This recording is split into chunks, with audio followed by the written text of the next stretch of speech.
Righty Jim, weekly report ending January 31st. R.U.D. GameStop and hedge funds this week.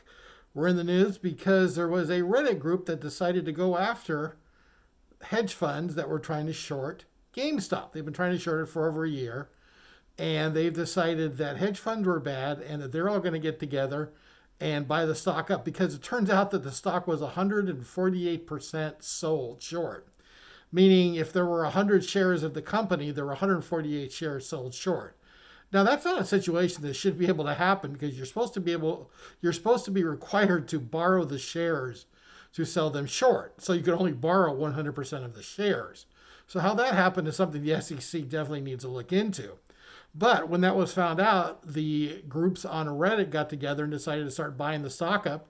And it drove the stock over the last couple of weeks from 12 to 375, and I believe it crossed $400 at one point last week. Which, in case the hedge funds had to cover their losses, buy the stock back at those prices, losing millions and millions, if not billions of dollars. One of the hedge funds that was the head of this, I believe it was Melvin Hedge Fund, had to go out and acquire additional capital because it lost so much money on these short bets.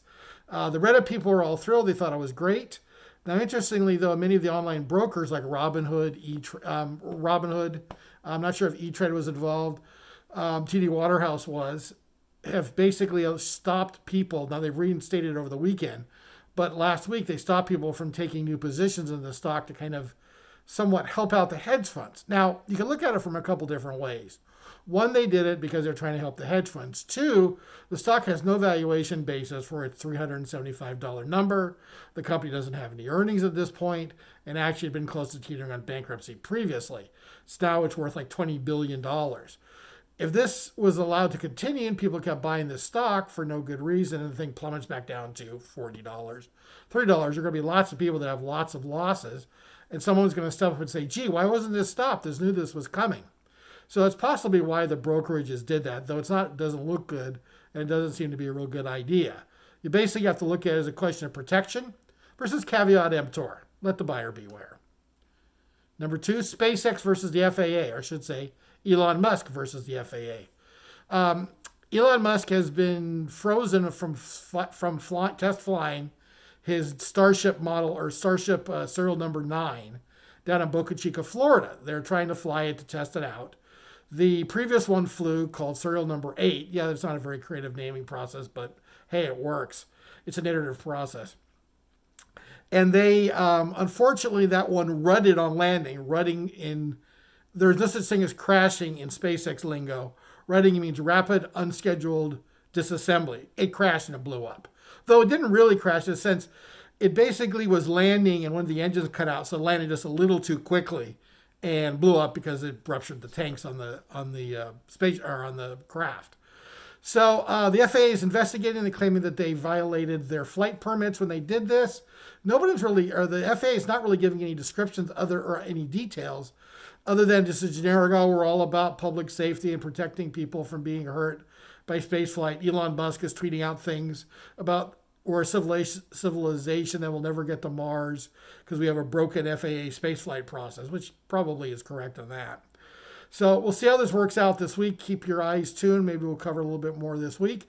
Interesting also, news broke later in the week on Friday, I believe, that there is a Department of Labor hiring lawsuit against SpaceX because they have been, quote unquote, discriminating according to the Department of Labor lawsuit in their hiring practices. I find that it's interesting the same day as Elon Musk gets into a Twitter fight with the FAA, this stuff gets, quote unquote, leaked.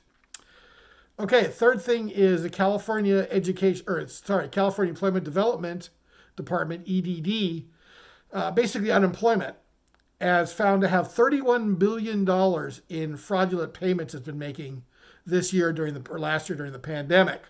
Now, this ties directly into the recall Gavin Newsom efforts because people are quite furious about where the $31 billion go. Now, the state, I believe, is only on the hook for about $18 billion of it. $13 billion of that is covered by the feds in their extended jobless benefits as part of the pandemic relief bills that have been passed previously. But right now there are about 1.3 million signatures. The Recall Gavin group needs 1.5 million. And that was according to Kevin Kiley, who's one of the state assemblymen, Republican, who's working on the recall effort. Yeah, the question is, how does this happen? Not the recall, that is. How does the 31 billion? They're sending checks out, or they're sending debit cards and then refilling them to people that are out of the state and even out of the country.